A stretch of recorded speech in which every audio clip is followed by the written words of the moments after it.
Wen People Talk, Community Podcast.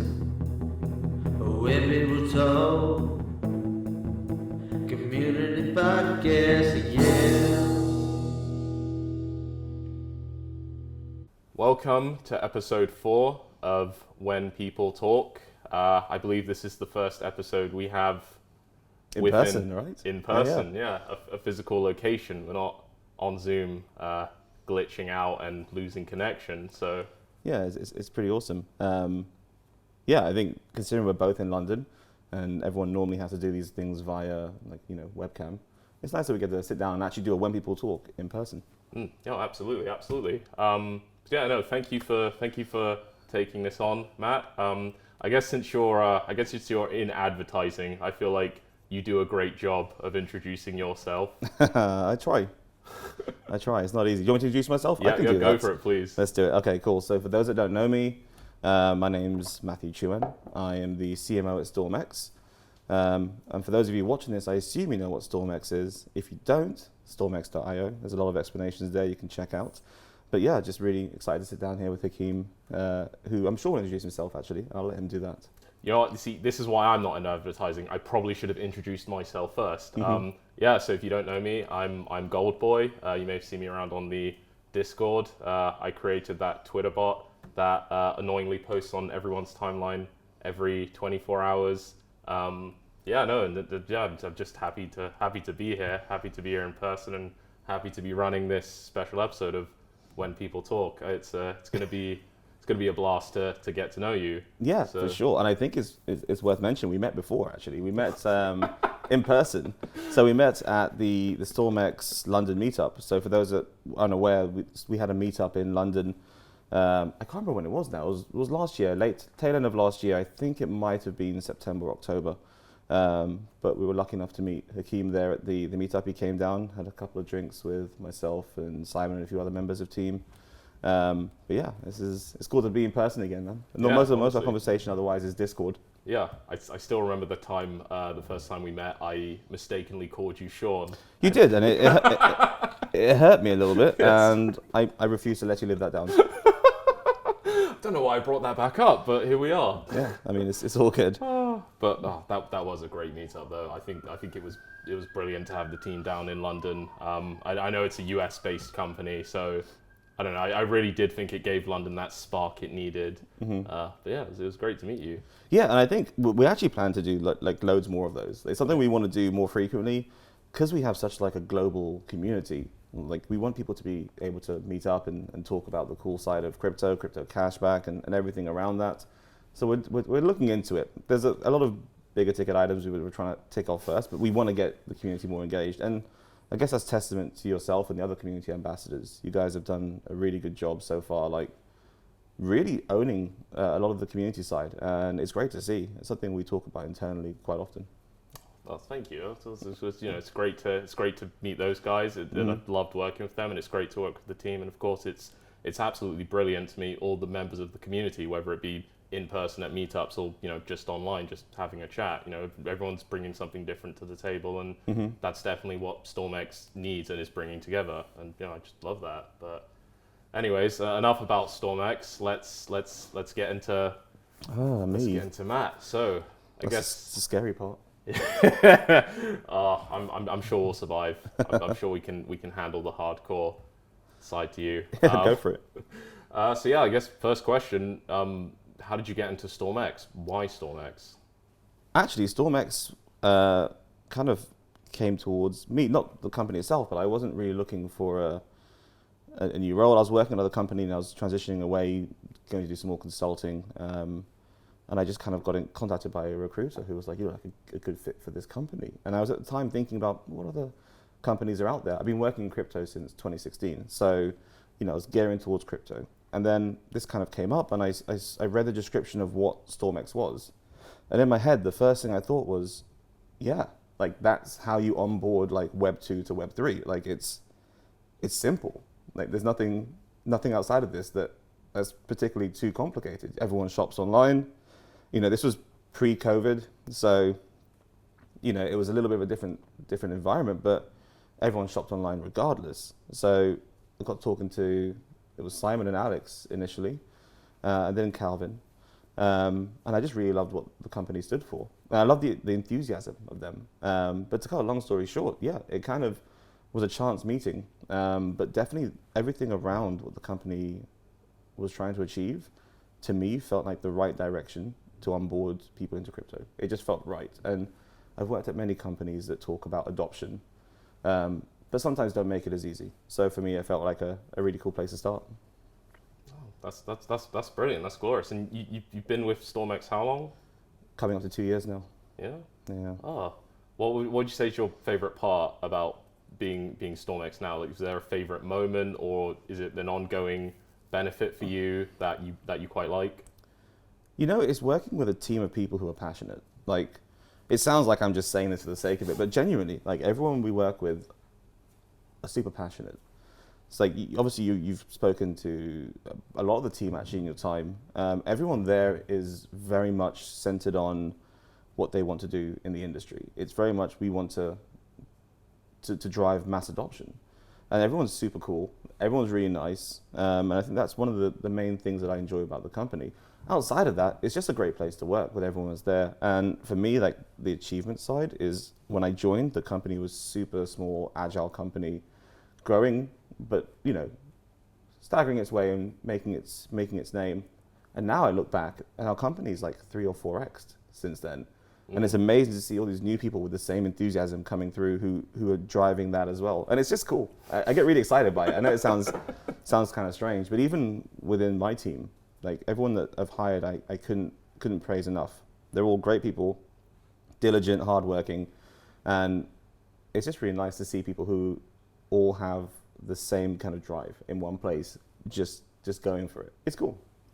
That's great. Yeah, no, as you said, I've spoken to a lot of the team, and yeah, you're definitely hardworking people. I really love what you're building here. It's not to make this about me, but that is what drew me in, sort of this. No, it's about you too.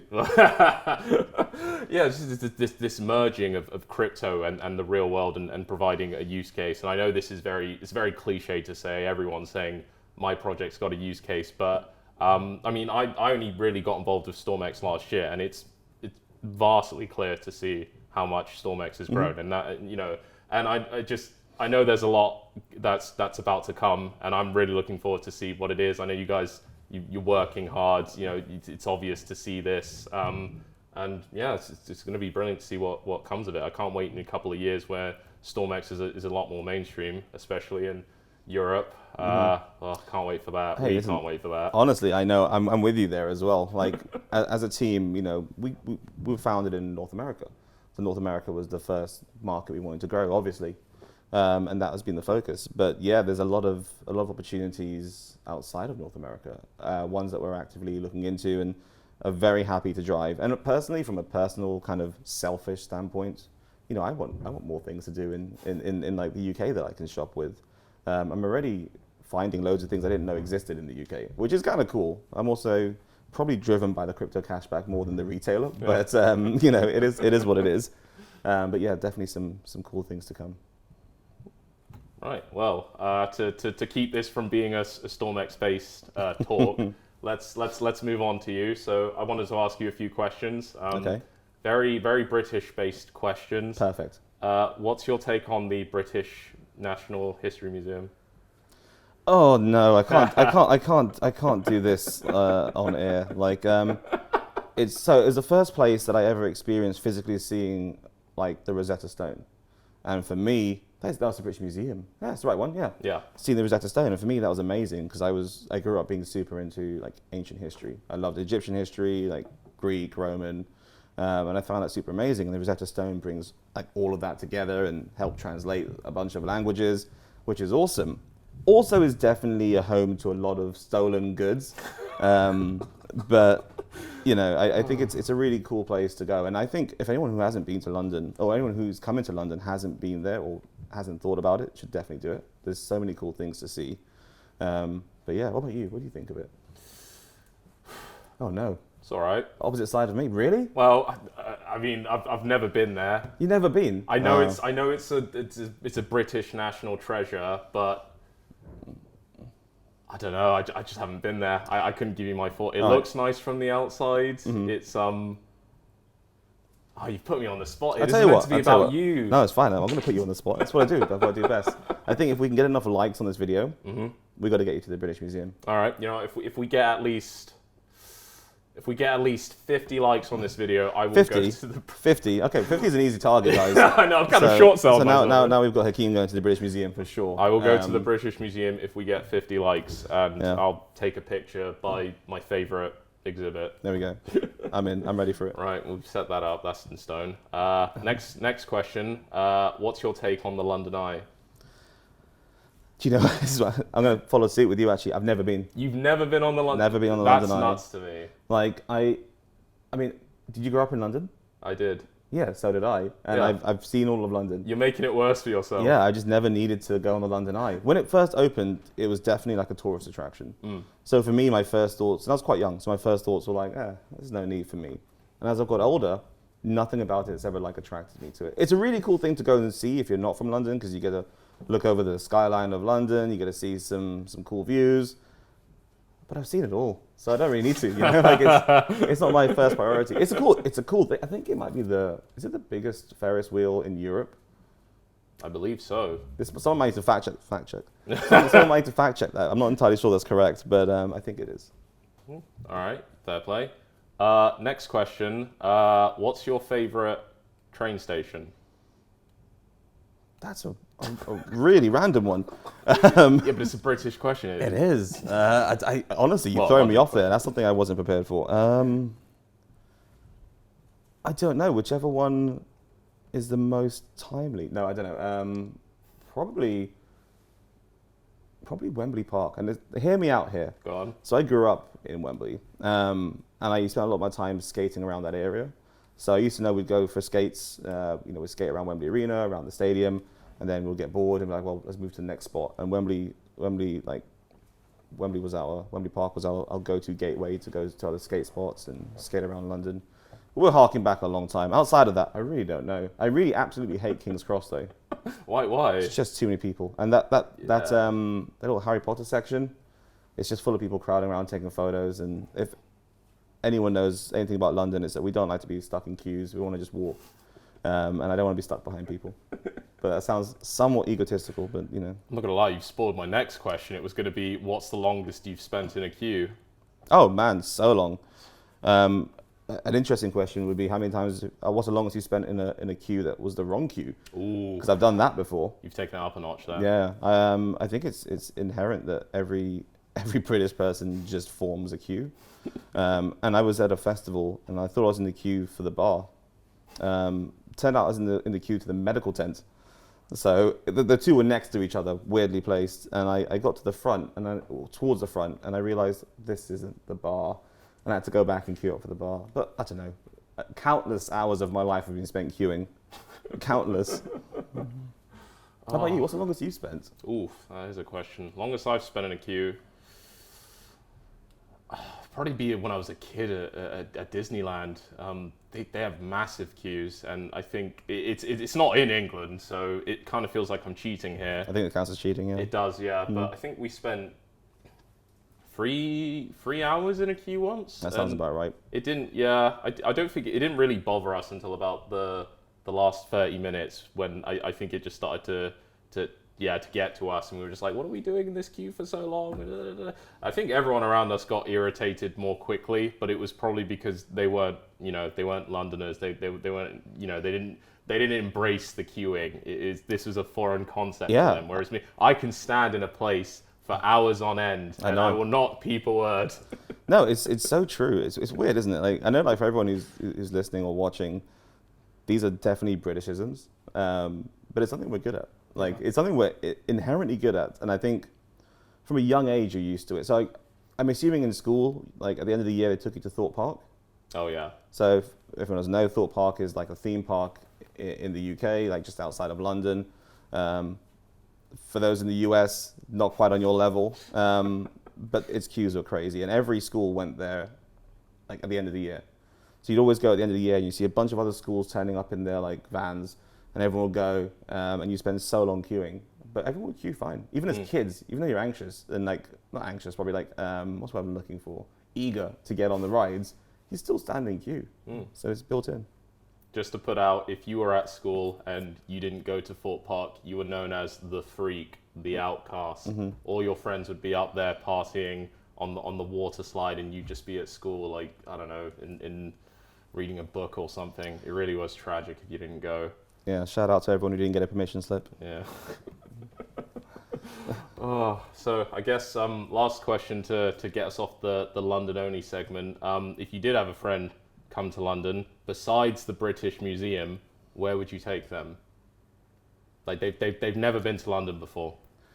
That's another tough question, because I feel like people who come to London for the first time, like you have to take them around central London. You have to show them Westminster Abbey, Big Ben, the whole kind of like the central side. And once they've seen that and had their fill, somewhere outside, maybe like even actually probably to East London, because it's a lot more chill. For reference, we're currently filming in East London. Shout out to Loading Bar for letting us use their space. Thank you guys.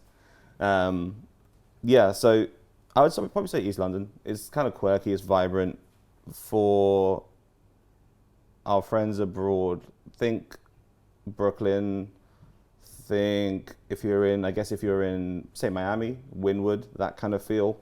Yeah, it's really cool. I'd probably say there, yeah. I mean, apart from like, if there's an exact place to go, I don't really know. There's so much in London that changes on a daily basis. Like, if you think about what you were going to 3 years ago to where you'd be going now, it's probably completely changed. Like, you don't go to the same places, most likely. Or if there are some that you go to, it's probably with the same friends you've always gone there to with. So, yeah. All right, there. Well, can I flip it on you? What was yours? Go on. What if I had to take someone? Yeah. Fresh person to London. Where are they going with you? Where are they going? Do you know what? I quite like Leicester Square. And someone has to. What's wrong with Leicester Square? I'll let you finish. I guess Leicester Square is good for nightlife, somewhat. I don't know why. I love the Shard by London Bridge. It's so mad. Honestly, like the first time I went there, I was blown away. Like the elevators, you've never been in an elevator for as long as you will be in the Shard. I think it's so tall. They actually have to have 2 elevators. Like you have to get in the first one. Oh, do you go halfway then go up? I've never been to the top. No, no, you can't. You go to the top, but like the first one will take you from the ground floor to the middle. You come out, then you take the other elevator, and then that will take you to the top. We sound so British because like London is like such a historic city that we don't have like a huge amount of skyscrapers. Like it's not something we do. We do like in American standards, like mediocre skyscrapers, and then the Shard being like the tallest building in the UK is pretty significant. But then for the Americans, they'll be like, oh yeah, that's like my apartment building, you know, like it's like, it's crazy. Like we kind of seem like barbarians to them. We kind of like cavemen. They're like, right, yeah, it's one skyscraper. Who cares? Look at my city. Yeah, but ours is older. So, yeah, that's true. Yeah, take that, Americans. Oh, right. Well, okay. So that moves us off to the London section. I guess next question I asked, you mentioned it yourself. We're in Loading Bar, which is a board game cafe. Very beautiful. They're spread across the country. So if you find one near you, definitely go for a visit. But not a plug, by the way, just so everyone knows. No, not a plug. I swear, we're not being paid. They were just very, very kind and let us use their space for free to film this. So just letting everyone know. So sitting on the topic of board game bars, what sort of board games are you into? Oh, dude, I grew up a massive nerd. No disrespect to anyone who doesn't like that word, but 100%. Like I grew up playing board games, video games. That was kind of like my precursor to being just a bit of a need, like having that need for tech, which I think eventually brought me into crypto, to be honest. But growing up was the basic stuff like Monopoly with family. But as I kind of got into my like early to mid-teens, you know, I had a bunch of friends would just try a bunch of board games. I think that's probably when I first experienced like Catan and a few of those kind of games. And then I kind of went a little bit deeper and definitely went down the D&D road. It's not really a board game, but went down that side. I haven't played it in ages though. I don't have enough time in my life to do it anymore. It's a heavy life sink. What classes did you take on? Oh, I was always a rogue. Yeah. That was always the You go-to. like the rogue type to me. Thank you. I don't know if that's a good thing or a bad thing, but I'll take it. But it was always probably an elven rogue of some sort. But yeah. And that there goes all my street cred in one sentence. So. Well, I'm glad to have helped destroy it. Yeah, thanks, Akeem. So one question each of the WPT hosts asked. We have our own specific one. Viche has done this. Bills has done this. So here's my question to you. Okay. What's one life lesson that you've always taken with you? I've got to think about this one. Yeah, you do. I think done is better than perfect. That's something that I've always kind of thought was. Sometimes people may think that, oh, that's not right, but at the same time, done is almost always better than perfect. You've got the opportunity cost of losing things when you perfect things, but getting things done is always a little bit more worthwhile. I mean, it's hard to kind of quantify that in a day-to-day thing, but I kind of try to put it into my life where. And I mean this in the way that perfection is great, but you have time to hone things. But if imagine you were drawing a picture right now and I said you've got 5 minutes and you stressed out spending too long on the details of the hair on something, your 5 minutes is over, you've missed it. But if you draw a basic one in the 5 minutes, you've done it, you've completed the task, and then now you get to hone and perfect it. But there's that. I mean, apart from the other life lessons, never eat yellow snow. That's a good lesson. Yeah. Don't want to do that. What about yours? I'm curious. Ooh. You're flipping it back on me. I like flipping it back. You're like a mirror. Yeah, because I want to hear your opinions as well. Well, I'm happy to talk. Yeah, myself. Oof. I guess one of them is the world owes you nothing. So when I was a kid, I was a bit. I don't want to say entitled, but I did sort of see some bad things that happened to me. Not major things, small things, and then I'd be like, why is this happening to me? And when you get into that kind of mindset, it's easy to become less productive and actually work to solve the problem. So sort of following that mindset is if something bad happens to me, it may not have been my fault. It sucks that it happened to me, but from this point onwards, I can choose what to do with that. Do I take that and do I use it to make myself better, or do I just kind of wallow around and being the world is unfair? Because I mean, the world in a sense doesn't really owe any of it for anything. No, it will still exist way after we're gone. Exactly. And I think for the sake of this, I think in post, because someone edit this out, but shit happens, right? So I expect a beep there somewhere, but it's true. It's what it is. You're making me get too deep and philosophical here, Hakeem. I know this was meant to be an organic discussion, and I thought you were going to do what Jace does and pull out a guitar and start playing some guitar. Unfortunately, I don't have a guitar on me, nor can I play the guitar. I mean, if you want me to make your eardrums bleed, more than happy to. I'm all right, thanks. I appreciate the effort, though. Yeah, it's gone too deep. Let's go for a light-hearted question. We're going back to London. What pub name is your favourite? I can't say it on this. I genuinely can't say it on this. You'd have to bleep the whole name. There's a pub out there that I went to once, and I couldn't stop laughing. But I'll tell you outside of the stream. Yeah. Outside of the recording. Behind the scenes knowledge. See, that's just like a heart back to the when I'm on camera. Because I used to stream once upon a time, and in my head I always think of that when I'm behind the camera. But yeah, I'll tell you that one afterwards because you have to bleep out the whole world, and then it'd be pointless me telling it.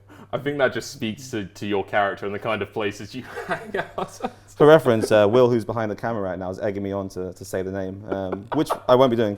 More bleeps. More bleeps. Okay, well just bleep. There you go. But yeah. Okay, right. Let's go freestyle here. What does Matt do in his spare time when he's not hammering away at StormX? Yeah, spare time's something that I've come to value. Do we have to bleep that as well? No, spare time's something that I've come to value. Because to be honest, we all work pretty hard at StormX, so we put a lot of our efforts into making beep happen. But outside of that, generally, I just spend a lot of time with friends where I can. I grew up skateboarding. I haven't been skating for a long period of time. blame COVID. I just sat on my ass and ate for like 2 years, so I need to shift some weight before I get back on the board. It's probably more of a risk to my health now. But outside of that, yeah, you know, I used to, and I still do enjoy playing games. Just don't have as much time. So like PC gaming mostly, but also just reading and learning. I mean, every day is a school day, and I think, especially in a fast-moving environment such as crypto. Another quote. Yeah, right. There's Every day's a school day. Every day's a school day. I should have gone with that. It's a much better quote. But yeah, like, you know, in the grand scheme of things, especially like in crypto and in life in general, there's so much to learn and everything's evolving really fast. And when you stop learning, you know, you stagnate. So for me, I always like to keep on top of as much as I can, whether that's educating myself on the crypto industry, what's going on, or whether it's talking, you know, just even world politics or events or going back and looking at history, because a lot of what we were taught in school has now been amended. You know, if you go back and think of the things you learned in school, look, just let's take Pluto for instance, dwarf planet now. Hurts me to say it. But, you know, a lot of the things you learned growing up are now no longer, you know, relevant. But that's the joys of science. Like, and, you know, everything evolves and you learn. So, yeah, that's what I'd say. Every day's a school day to me, and I like to learn and do that. But outside of that, you probably catch me in a bar having a drink with my friends, going out for a meal. But outside of that, guilty pleasures, playing a couple of games at home or something. So what do you do? What do I do? Can I try and guess? Go on. I know you're a gamer. I know that's the thing. So I presume you live in East London, not giving away locations. So I would assume you have to go out to a good bar or restaurant every now and then. Yeah. Yeah, every now and then. All right, go on, you tell me. Yeah, what do I do? See, this is what I hate. When you get questioned on something, what do you do in your spare time? And suddenly your mind goes blank. What have I been doing with my life? You make cool Twitter bots and Discord bots. That is a pastime. What do I do? Ooh, yeah, go to bars, meet with friends. I do actually have a guitar that I can't really play that well. I also have a clarinet that my sister brought me for Christmas. How far have you got with that? I've not even played a single note on it. Like, it's like you blow on it and it's like the egg. You have to do it in a certain. You won't believe how many hours I've spent on YouTube trying to find the right way to play. Well, it's because it's like any wind instrument. You got to like get the right angle. You go with the cyclic breathing style. How do you approach it? I put my lips on it and I try and blow in the right way. That's about as much as I've gleaned. And there's an audio clip for everyone. What else do I do? Oh, I got into rock climbing last year. I do that quite a bit.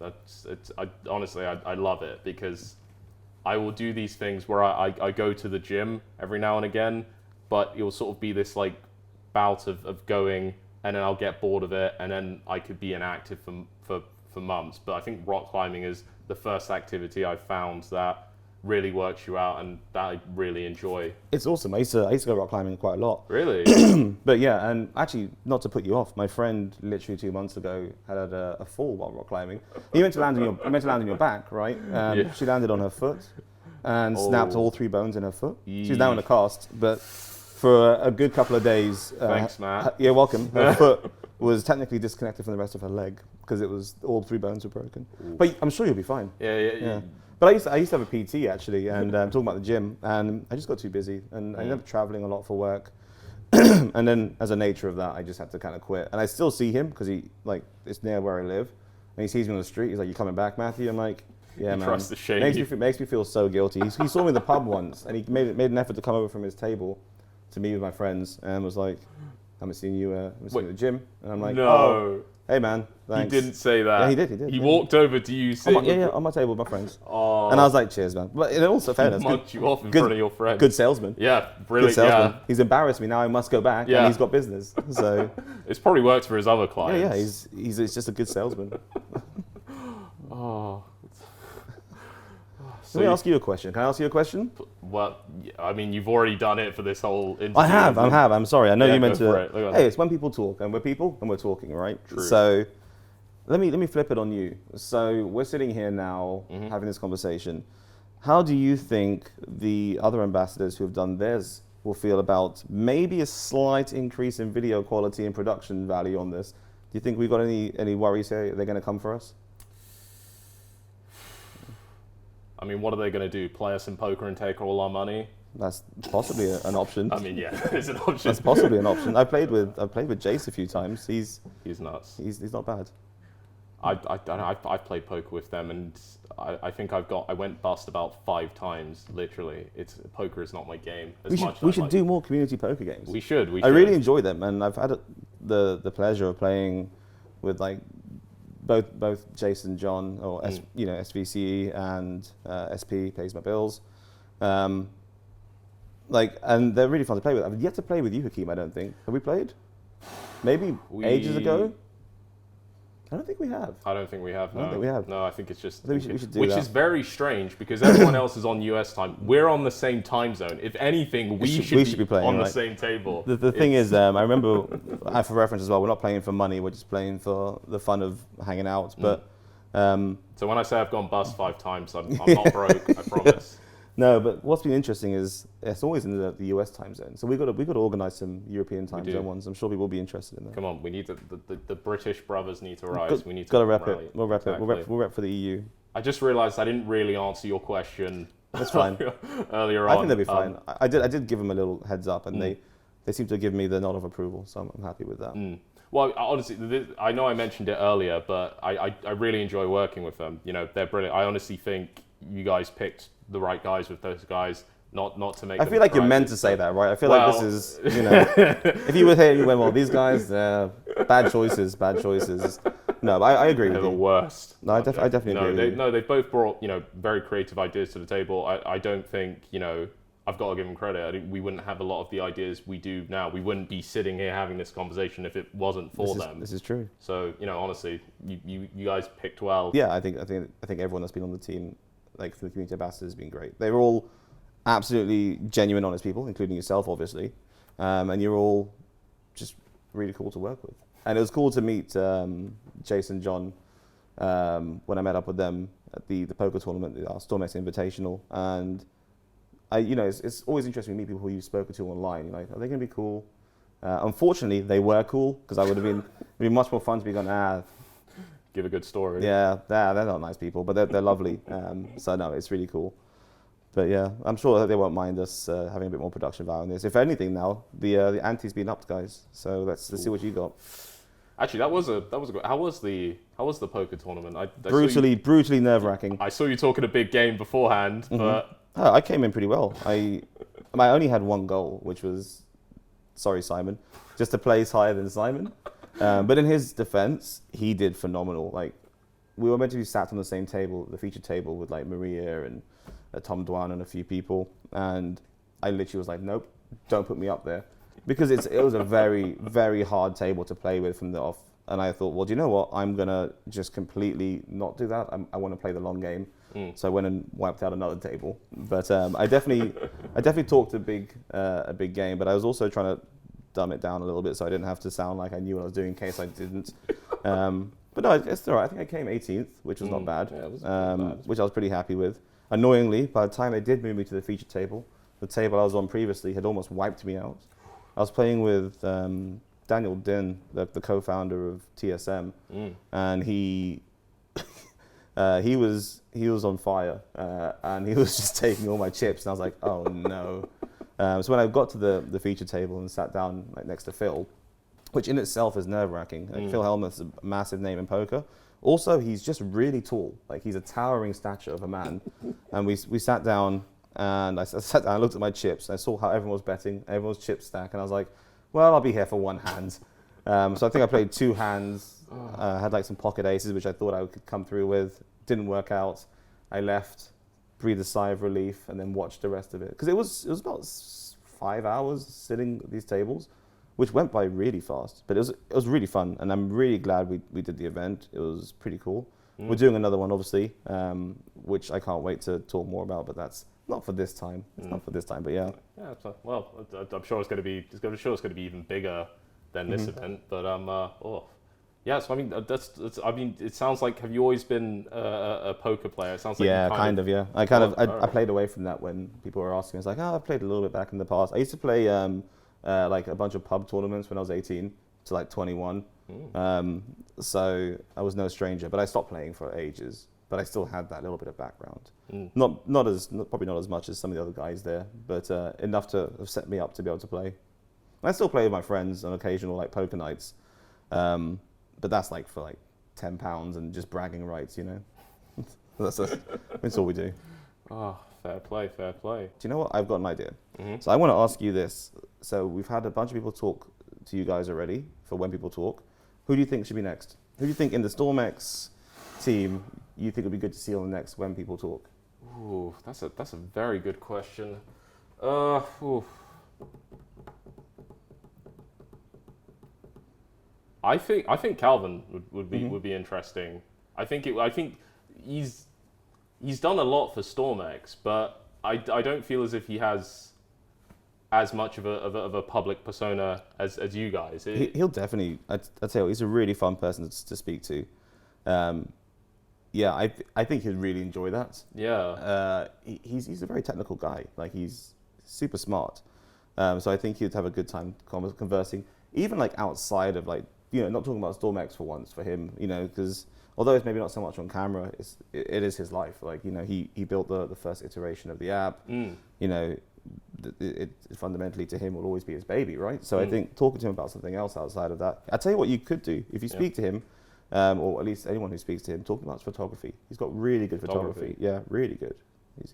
He's also got 2 awesome dogs, but I won't ruin the interview. Like, does he have a portfolio that people can look at and gaze upon? I don't think there is a portfolio that they'd want me sharing.